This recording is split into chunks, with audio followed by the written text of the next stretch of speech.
सिद्धांत संहिता होरा रूप स्कंद त्रयात्मकम वेदस्य निर्मलम चक्षुर ज्योतिः शास्त्रम कलमसम।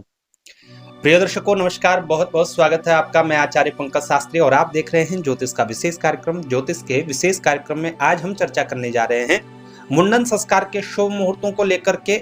वर्ष 2026 मार्च और अप्रैल के माह में मुंडन संस्कार के लिए यदि आपके बच्चे योग्य हैं तो आपको कितनी तारीखें प्राप्त होने वाले हैं, कौन सा नक्षत्र, कौन से वार में आपको मुंडन संस्कार करना चाहिए, मुंडन संस्कार से संबंधित कौन सी सावधानियां आपको रखनी चाहिए, इन सभी बातों की चर्चा हम इस वीडियो में करने वाले हैं। तो इस वीडियो को बहुत ध्यान से सुनिएगा। और हाँ, यदि आप व्यक्तिगत रूप से अपने बालक की राशि के अनुसार मुंडन संस्कार का मुहूर्त निकलवाना चाहते हैं, मुहूर्त विश्लेषण चाहते हैं, तो आप हमारे नंबरों पर डायरेक्ट व्हाट्सएप कर सकते हैं।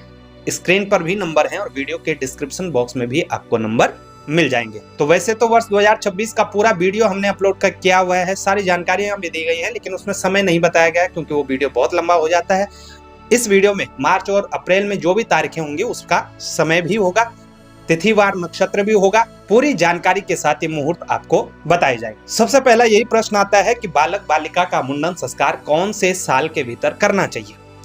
प्रिय दर्शकों, वैसे तो क्षेत्रीय परंपराओं के अनुसार भी मुंडन संस्कार होते हैं, तो जो आपकी क्षेत्रीय परंपराएं हैं उनमें कोई हस्तक्षेप नहीं, वो आप सहर्ष स्वीकार कर सकते हैं। लेकिन ज्योतिष शास्त्र के अनुसार बालक का मुंडन संस्कार विषम वर्ष यानी ऑड ईयर में और बालिका का मुंडन संस्कार आपको सम वर्ष में ही करना चाहिए। और उसमें भी रनिंग जो विषम वर्ष होता है यानी पहले साल के भीतर कर रहे हैं तो पहले साल के भीतर ही करना है।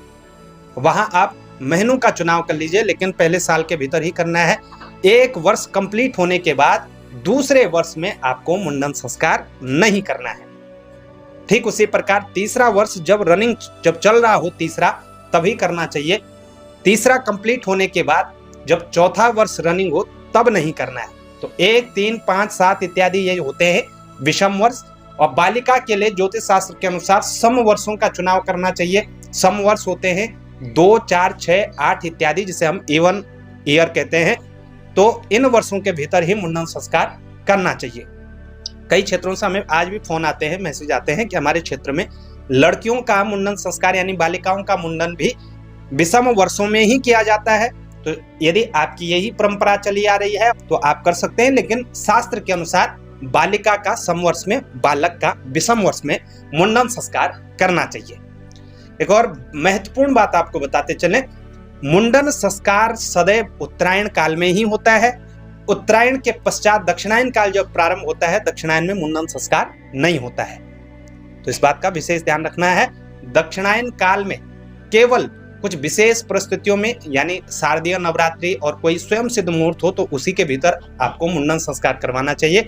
अन्यथा दक्षिणायन काल में मुंडन संस्कार निषेध होता है, उत्तरायण काल में ही करना चाहिए। और उत्तरायण का काल जो शुभ कार्यों के लिए देखा जाता है विशेष रूप से 14 जनवरी से लेकर के 15-16 जुलाई तक का होता है।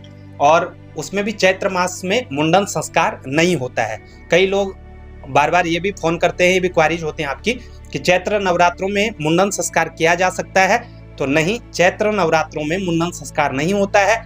कुछ ज्योतिषाचार्यों के मत के अनुसार पहला नवरात्र यानी जिस दिन को हम सृष्टि का आरंभ दिन समझते हैं, चैत्र मास का पहला नवरात्र, वो स्वयं सिद्ध मुहूर्त के अंतर्गत आता है।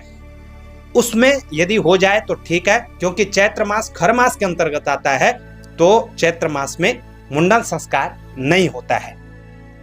इस बात का भी विशेष ध्यान रखना, क्योंकि अब नवरात्रि भी आने वाले हैं मार्च के माह में, तो बहुत सारे प्रश्न आप लोगों के होते हैं। उन प्रश्नों का उत्तर आपको वीडियो में ही मिलेगा, वीडियो पूरा जरूर देखना चाहिए। अब तिथियों की बात करें तो प्रिय दर्शकों, शुक्ल पक्ष हो कृष्ण पक्ष हो, दोनों ही पक्षों की जो रिक्ता तिथियां हैं, रिक्ता तिथियों में मुंडन नहीं होता। चतुर्थी, नवमी, चतुर्दशी ये रिक्ता तिथियां हैं। इसके साथ ही अमावस्या तिथि, अमावस्या क्योंकि पितरों को समर्पित होती है, तो अमावस्या तिथि को भी ग्रहण न करें। तो चतुर्थी, नवमी, चतुर्दशी, अमावस्या तिथि को छोड़ करके शेष सभी तिथियों में आप मुंडन संस्कार करवा सकते हैं। शेष सभी तिथियों को ग्रहण कर आप मुंडन संस्कार करवा सकते हैं। वैसे विशेष रूप से द्वितीया, तृतीया, पंचमी, षष्ठी, सप्तमी, अष्टमी, दसवीं, एकादशी और द्वादशी तिथियां शुभ मानी जाती हैं। वार भी हम आपको बार बार बताते हैं कि सोमवार, बुधवार, गुरुवार, शुक्रवार ये सभी वर्णों के लिए श्रेष्ठ है। इसमें मंगलवार को यदि मुहूर्त बन पड़े तो क्षत्रियों को मुंडन कराने का कोई दोष नहीं होता है। उसी प्रकार रविवार को यदि मुहूर्त बन पड़े तो विप्र वर्ण के लोग इस दिन मुंडन संस्कार करवा सकते हैं, और शनिवार को यदि शुभ मुहूर्त बन पड़े तो वैश्य वर्ण के सभी लोग उसमें मुंडन संस्कार करवा सकते हैं, और बाकी चारों वार सभी वर्णों के लिए श्रेष्ठ है। एक बहुत महत्वपूर्ण नियम है, ज्योतिष शास्त्र में स्पष्ट लिखा है, न जन्म मासे न च जन्म भे तथा अविद्धो विरुद्धो अशुभतारकासु युगमाब्द मासे न च कृष्ण पक्षे चूड़ा न कार्या खलु चैत्र मासे। चैत्र मास का तो मैंने आपको बता दिया कि चैत्र मास में मुंडन संस्कार नहीं किया जाता है। इसके अलावा जिस दिन भी आप बालक बालिका का मुंडन संस्कार करवा रहे हैं, बच्चे का उस दिन जन्मवार, जन्म नक्षत्र, जन्म महीना और जन्म की तिथि, शुक्ल पक्ष कृष्ण पक्ष की जो तिथियां होती हैं वो तिथि नहीं होनी चाहिए। इस बात का भी विशेष रूप से ध्यान रखिएगा। इसके साथ ही जिस दिन भी आप बच्चे का मुंडन संस्कार करवाने जा रहे हैं, बच्चे का प्रॉपर जन्म तिथि, जन्म समय के अनुसार यानी जन्म कुंडली के अनुसार, चंद्रमा की स्थिति को देख करके, ताराबल की स्थिति को देख करके और शुद्ध लग्न शोधन का समय निकाल करके ही आपको मुंडन संस्कार करवाना चाहिए। अब एक और प्रश्न जो बार बार आता है, हमें कमेंट बॉक्स में भी आता है और लोग पर्सनल पूछते भी हैं कि यदि माता गर्भ से हो और बालक बालिका मुंडन संस्कार के योग्य हों तो क्या मुंडन संस्कार करवाना चाहिए? तो इसमें भी ज्योतिषाचार्यों ने अपना स्पष्ट मत कहा है। ज्योतिष शास्त्र कहता है कि पंचमासाधिके मातुर गर्भे चोलम शिशोर सत पंचवर्षाधिकश्रेष्ठम गर्भिण्यामपि मातरि। यानी यदि बच्चे की माता 5 महीने से अधिक गर्भ से हो और बच्चा 5 वर्ष से छोटा हो तो आप मुंडन संस्कार न कराएं, इसका प्रभाव आपके गर्भ पर पड़ेगा। लेकिन यदि बच्चा 5 वर्ष से अधिक आयु का है तो आप मुंडन संस्कार कर सकते हैं, उसमें कोई समस्या नहीं है। इन सभी बातों का ध्यान रख करके ही हमें किसी मुहूर्त को डिसाइड करना चाहिए। अब मार्च और अप्रैल की शुभ तारीखें हम आपको बताएंगे, ध्यान रखिएगा। यहाँ पर समय भी हम आपको बता रहे हैं, लेकिन समय भी हमारे क्षेत्र के अनुसार ही हमने तैयार किया गया है। विशेष रूप से दिल्ली एनसीआर में ये समय लगभग सही है। बाकी अगर आप कहीं दूर से देख रहे हैं तो आप व्यक्तिगत रूप से समय जरूर निकलवा लीजिएगा। प्रिय दर्शकों, मार्च के माह में बहुत ज्यादा मुहूर्त नहीं है, क्योंकि 4 मार्च तक तो होली इत्यादि का ही पर्व है, तो उसमें कोई मुहूर्त बनेगा नहीं। 14 मार्च से 14 अप्रैल खरमास लग जाएगा, इस बीच भी कोई मुहूर्त नहीं होगा। 2 मुहूर्त हमारे पास मार्च में उपलब्ध है। 9 मार्च 2026 सोमवार कृष्ण पक्ष षष्ठी तिथि, अनुराधा नक्षत्र, और मुहूर्त का शुभ समय रहेगा शाम को 4:12 के बाद। इस बात का जरूर ध्यान रखिएगा, बहुत आवश्यक ना हो तो मार्च में मुंडन न कराएं, लेकिन आवश्यक हो तो इन तिथियों को ग्रहण कर सकते हैं। तो 9 मार्च का दिन है, 4:12 के बाद शाम को, उसके बाद ही आप मुंडन संस्कार कर सकते हैं। अनुराधा नक्षत्र तभी प्रारंभ होगा। दूसरा मुहूर्त है 11 मार्च 2026 बुधवार कृष्ण पक्ष अष्टमी तिथि, नक्षत्र रहेगा ज्येष्ठा, शुभ समय रहेगा सुबह 8:05 से 9:33 तक का।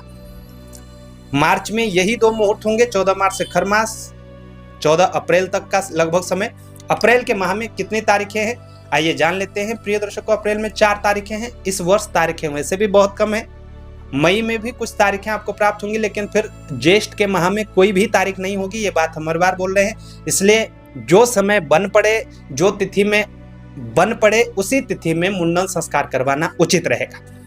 तो अप्रैल की सबसे पहली तारीख होगी 20 अप्रैल 2026 सोमवार का दिन होगा, वैशाख शुक्ल पक्ष तृतीया तिथि, रोहिणी नक्षत्र, और सुबह 7:30 बजे तक ही आप मुंडन का कार्य प्रारंभ कर सकते हैं। उसके उपरांत चतुर्थी तिथि होगी, तो उस बीच में कोई भी समय नहीं होगा, इसलिए 7:30 से पहले आपको प्रारंभ करना ही पड़ेगा।